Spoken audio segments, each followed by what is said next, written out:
My name is Kaan. I'm the lead level designer for the PU.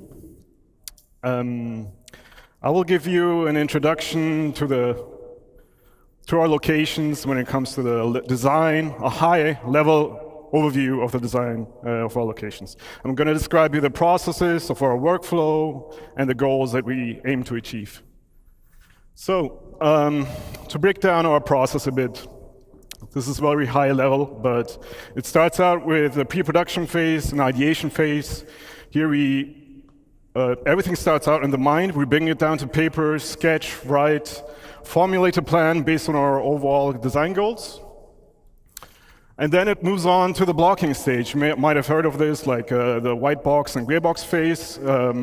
This essentially contains all of the gameplay that you would see in the final product. Basically, the way it's meant to be played, and we test this out with a lot of iteration and a lot of testing.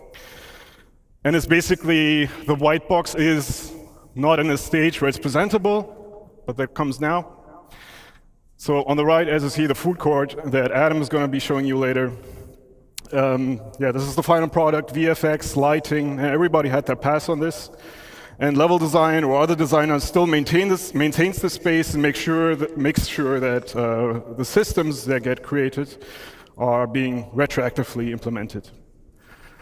All right, so one key aspect of game development in general is the balance of narrative, visuals, and gameplay.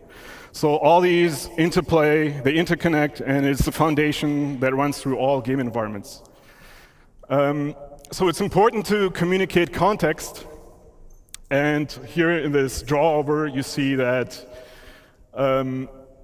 narratively we see sort of a dangerous environment. The spiky shapes here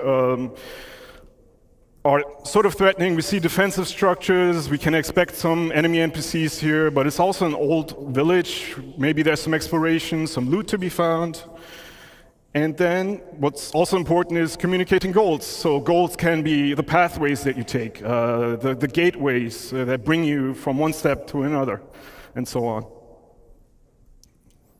Whoops. Yep, there we go.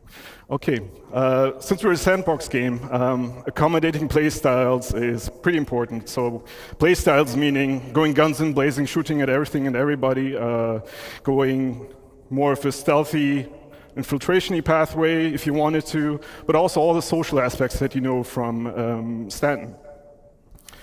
And to do this, we established, so one of the core design philosophies is granting the player the freedom of choice to do what they want to do at any point throughout their experience.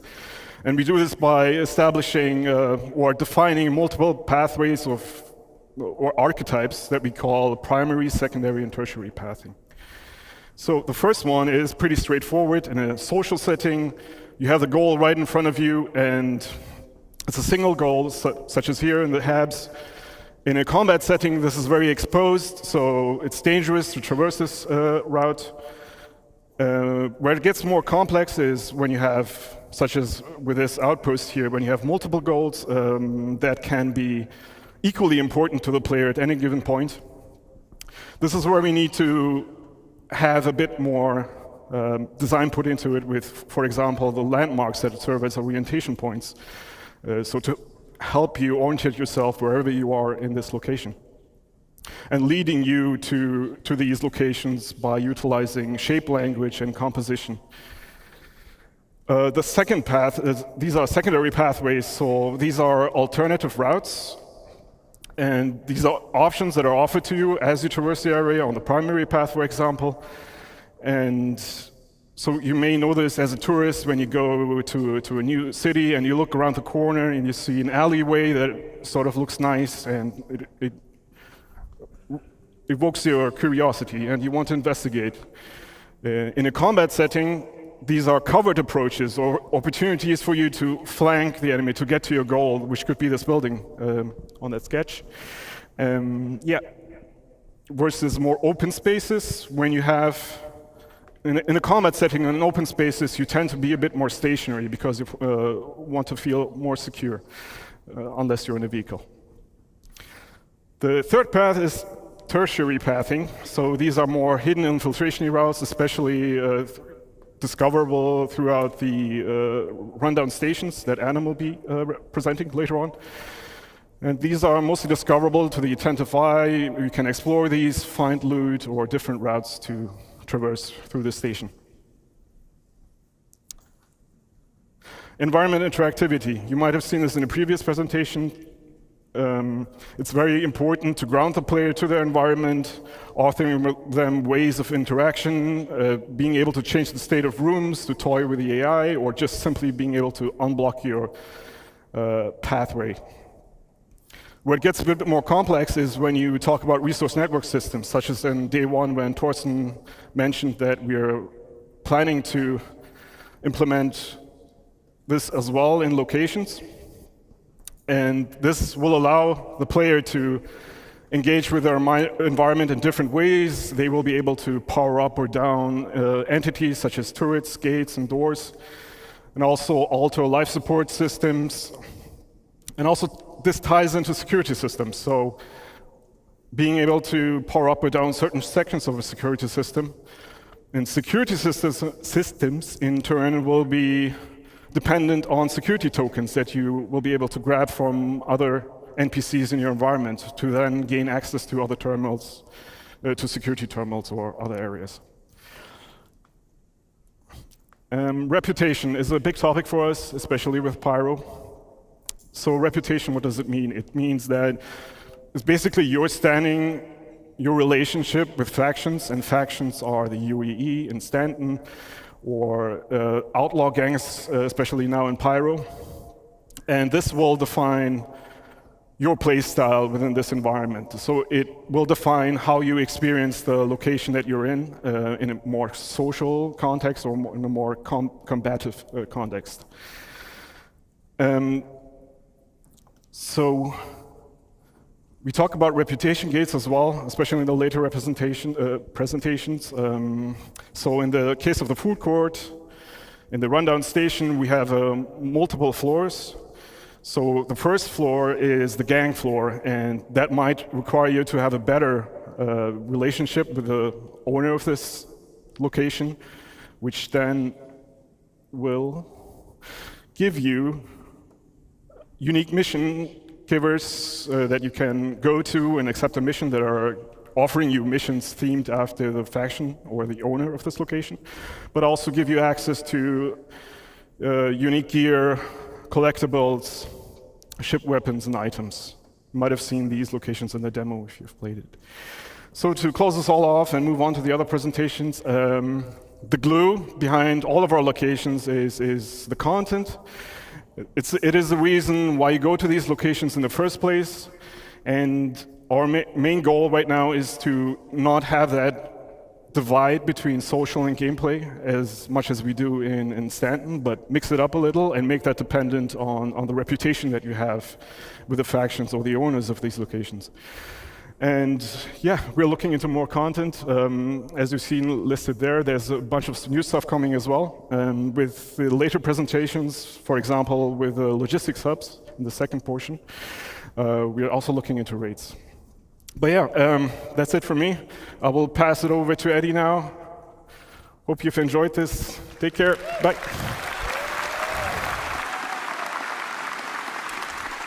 Hi, everybody.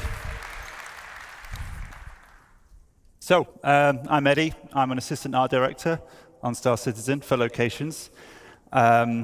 Before we start, I'd like to mention that all of the footage we're about to see comes from our current stable builds. So all of that beautiful tech, all of those features that we've seen in the last 2 days is coming from our tech development builds.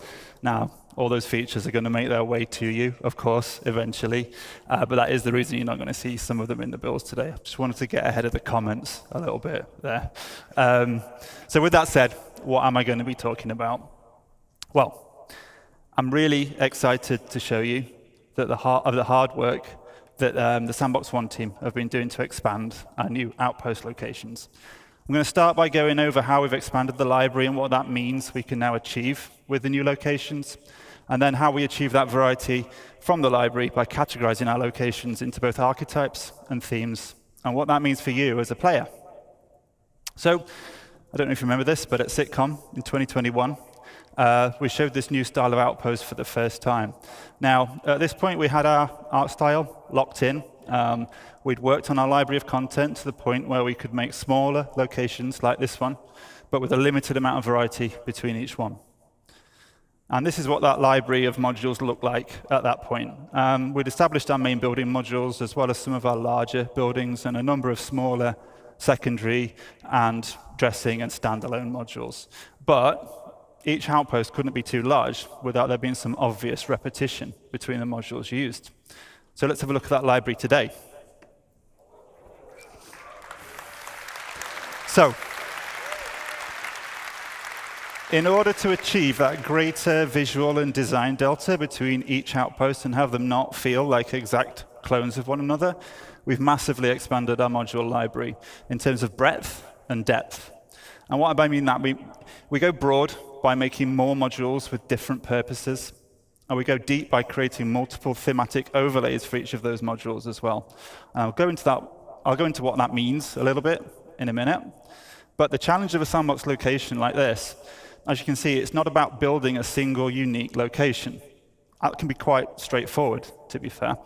It's about giving our artists and designers the building blocks, the affordance to build multiple locations that all feel somewhat different, even if they do share that same basic DNA. So it's about creating both the ingredients at the same time as the recipes, and making sure all of those flavors work in harmony with one another for both visuals and gameplay. So every individual part has to take into consideration all of those design philosophies. So every single module has to take into consideration those design philosophies that Kaan mentioned. But we also have to make sure that they work with those same principles when an artist or a designer combines them into any one of a number of different layouts. So the more ingredients we have to work with, the more recipes we can create. But with that complexity comes the challenge of keeping everything harmonious. So we like to think we've done a pretty good job with that. But that's me. Using this expanded library, we've been able to increase the individual location size because there's less of that obvious repetition between buildings within any single location.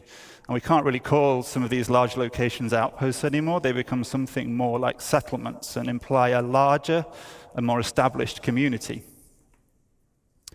Now, as a player, it will mean a lot more to explore and do at any single individual location with a localized and personal feeling mission types that might see you moving around a single settlement to complete objectives, or doing short hop missions between clusters of settlements on a single planet. So you might head up to a ridge to repair some wind turbines. You could counter an outlaw attack from a neighboring outpost, or on the opposite side, you might be stealing or destroying vehicles for the criminal gang that you're working for. But in the art department, we always say, show, don't tell. So let's stop looking at slides and let's have a look at some of the locations in game.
Thank you.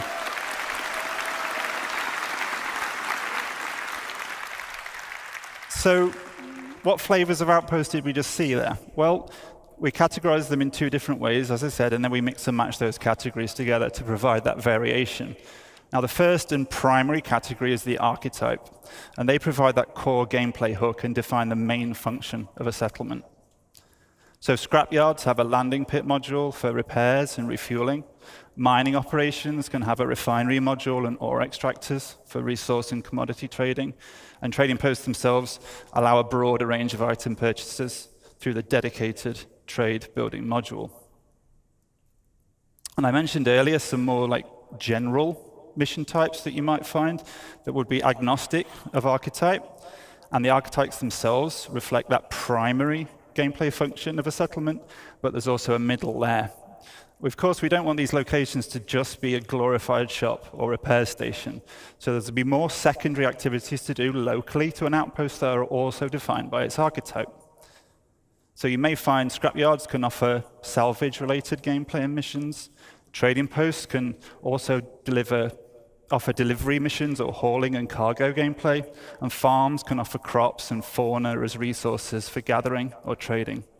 So with archetypes as our primary category, in addition, we mix in a secondary category, and these are the thematic overlays.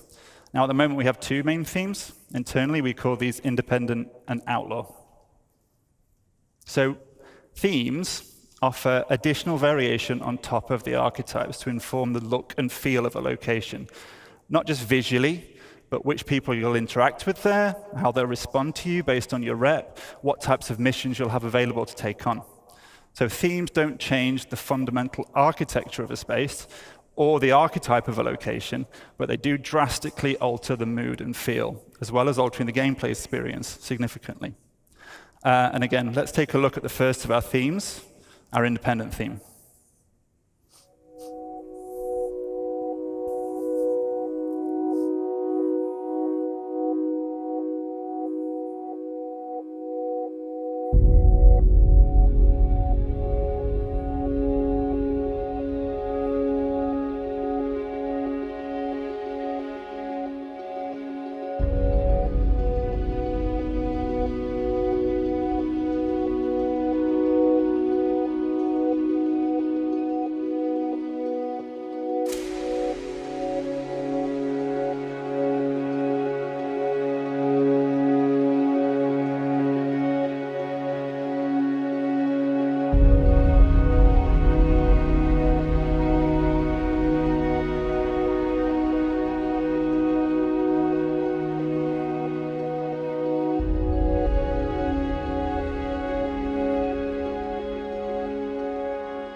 Cool. Thank you.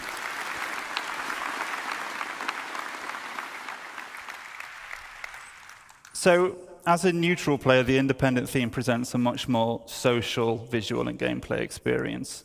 The primary visual read across both themes, so across both outlaw and independent, comes from those common architectural forms, and they're generally all more rounded and soft in shape, and the building manufacture techniques are more robust and primitive, with single-story dwellings built from stucco and bare metal.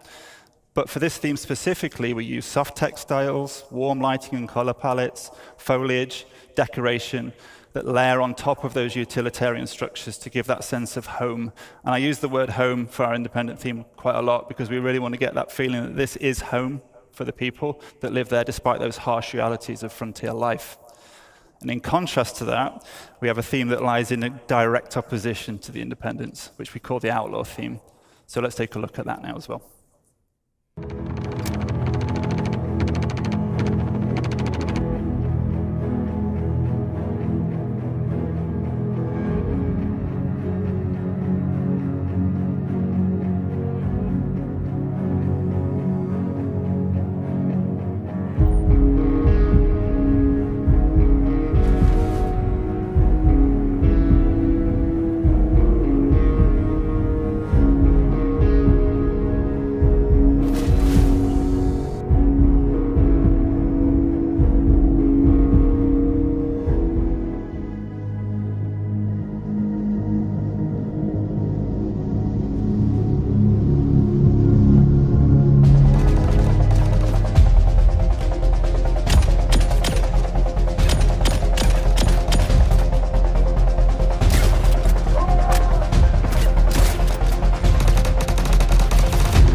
So the outlaw theme tells that story of these once functional settlements being completely overrun by the various criminal elements that inhabit the system.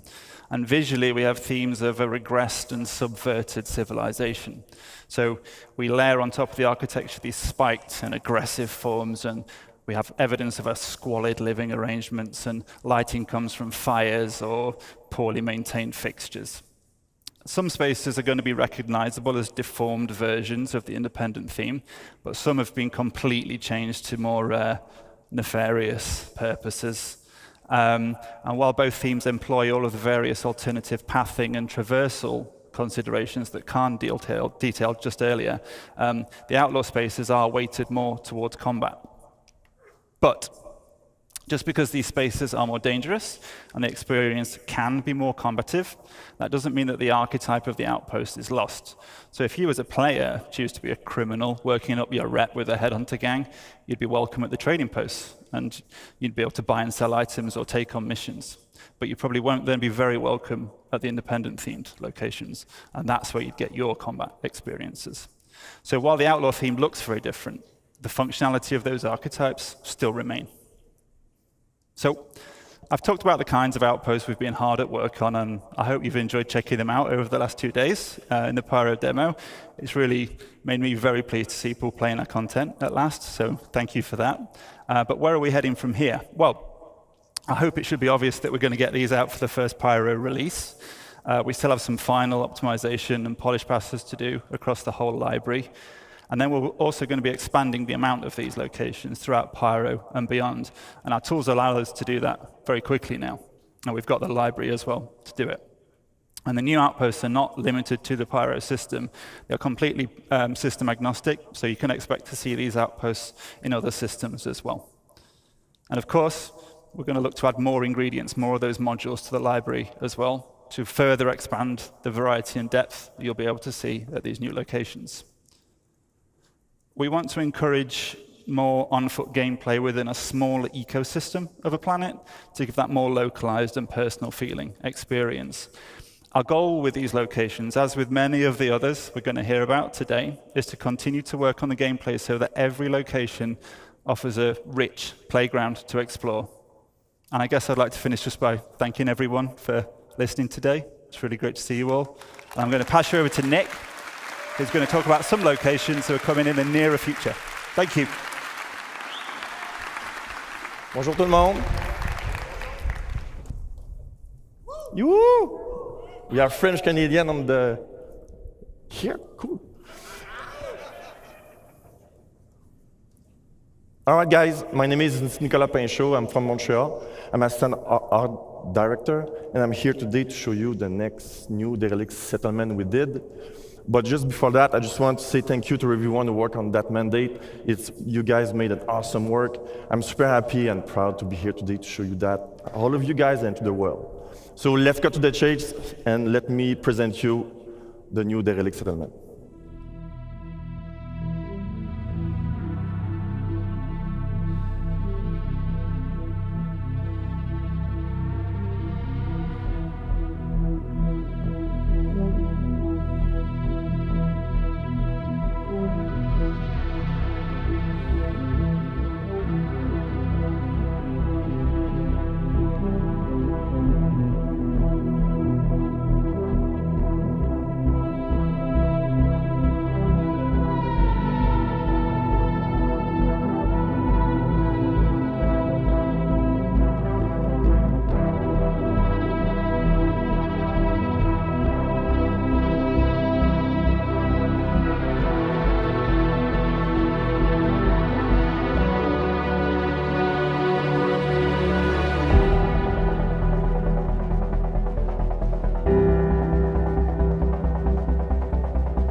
Pretty cool, guys, eh?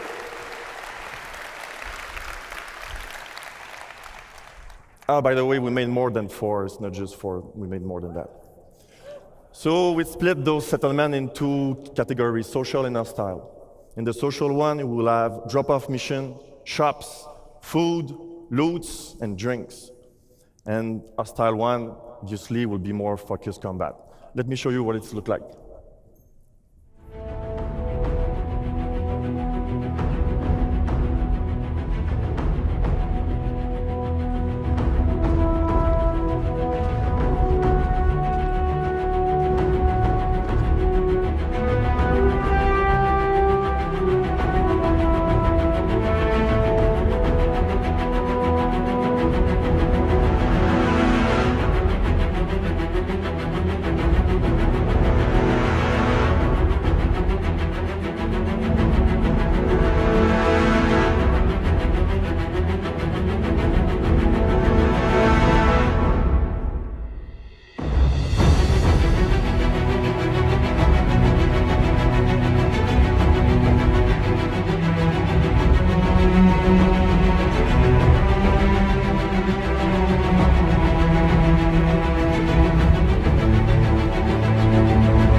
I like the end.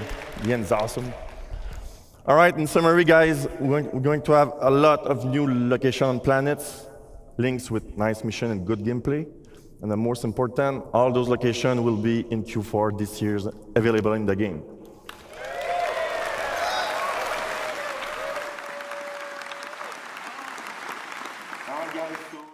So thank you very much. I will let now Adam to show you more good stuff.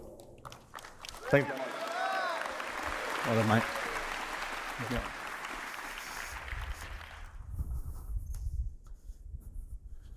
Hi, everyone. Hi. So, welcome to Rust Stop Stations. I'm Adam Sanders, lead environment artist for EUL1. We're excited today to show you our efforts for the Pyro Rest Stop Stations. So, what are Pyro Rest Stop Stations? Well, these are stations reinvented. These have new themes, archetypes, and gameplay to support new and interesting experiences. Aside from the social aspects, there is gameplay and exploration on the location. I've hoped you had a chance to play the demo over the past couple of days. I know I've spoken to a few of you. It's pretty good, right? Yeah? It was a sneak peek of our current progress. Let's kick off with an overview of the Pyro system. For the Pyro system release, we plan on 6 planets and 26 stations, including jump point stations that connect for Stanton and future systems such as Magnus. Rest stop stations are either in rundown or abandoned states. Citizens of Pyro, the rough and ready outlaws, and Xeno threat may control these. Our focus today will on the rough and ready-owned, Pyrotech amalgamated, fuel and resource station, Planet 2, Lagrange Point 4, otherwise known as Checkmate Station.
So to create a richer experience from rundown stations, we have 3 key points.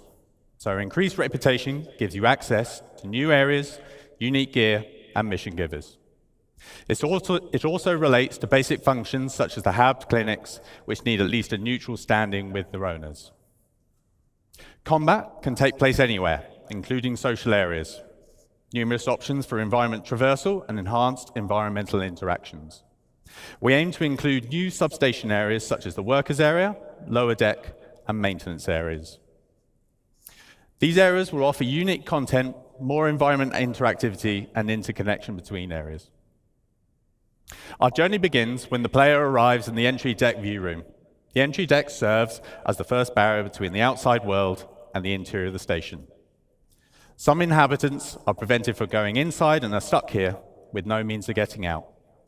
Slums are formed beneath the bridge, smuggling routes established. Some shopkeepers will sell you water and food on your way into and out of the station. Let's have a look.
Kaan touched on reputation earlier. Let's see how that is applied to the stations. So how does the reputation gate in the entry deck affect gameplay? What happens if we have good reputation? So if you had good reputation, you could go straight through.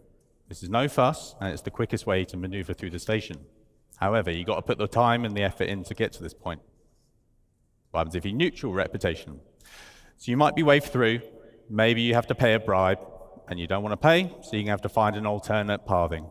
Or you're going to have to build up your reputation. If you have bad reputation, and for all you naughty ones out there, I know some of you exist, this applies to you. In short, you're going to have a tough time, but you have options. So stealth via other pathways might be one of those options. You build your reputation up from scratch, or you could probably fight. Let's focus on those alternate pathways. The modules in the station are broken up into several traversal areas. As with the other location archetypes, we define these spaces as secondary or tertiary routes, as opposed to the more official primary paths. Most modules are interconnected with vents and maintenance shafts. These reward the players with infiltration and exploration paths, as well as potential loot. So what alternative routes exist to access the station? We'll offer the opportunity to access the station through multiple EVA points on the exterior. It gives you the choice on how to tackle missions and reputation issues.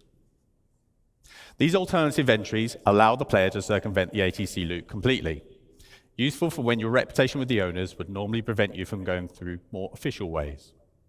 These serve as spaces that provide content aligned or against the owners of the station.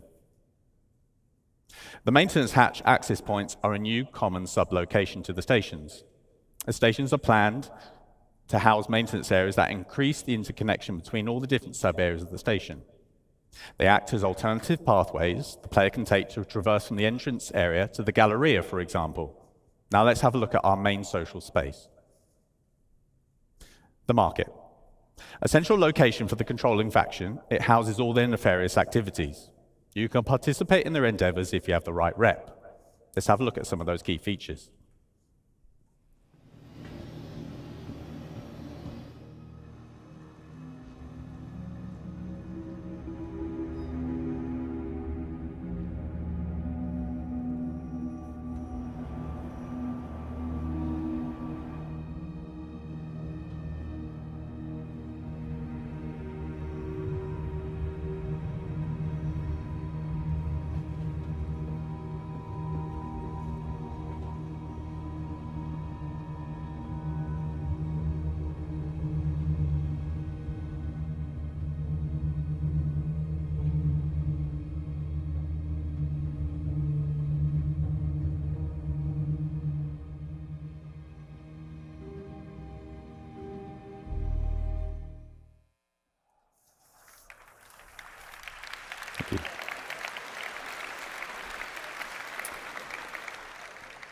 So the market is a social hub and a good example of mixing social and gameplay space, as mentioned by Kaan earlier. Another reputation gate can be found in the market. The ground floor is open to the common public. The upper floor is reserved to rough and ready outlaws and their associates. If you have increased reputation, you can access this area, which gives you access to premium items, top-tier mission givers, and access to new areas. We plan to house mission givers in both tiers that will give you unique jobs to further your reputation and fame across Pyro. Now let's have a look at another theme. Abandoned is a new, non-social location theme. Let's have a quick look at the current abandoned area on Checkmate.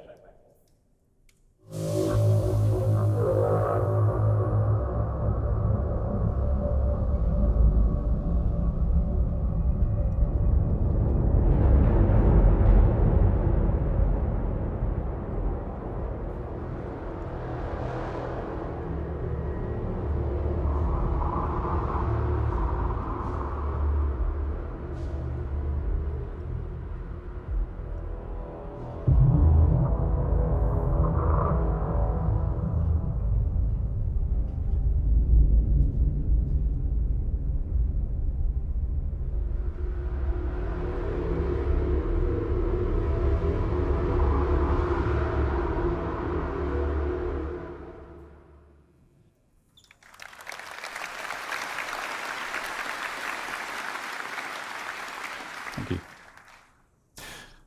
So we have entire abandoned stations as separate locations. On top of that, there are abandoned areas within the rundown stations. much like the ones you probably see in the demo. There will be around 15 of these around the Pyro system. These are accessible through airlocks and breaches or other means. We aim to enhance all the space locations with a lot more gameplay content.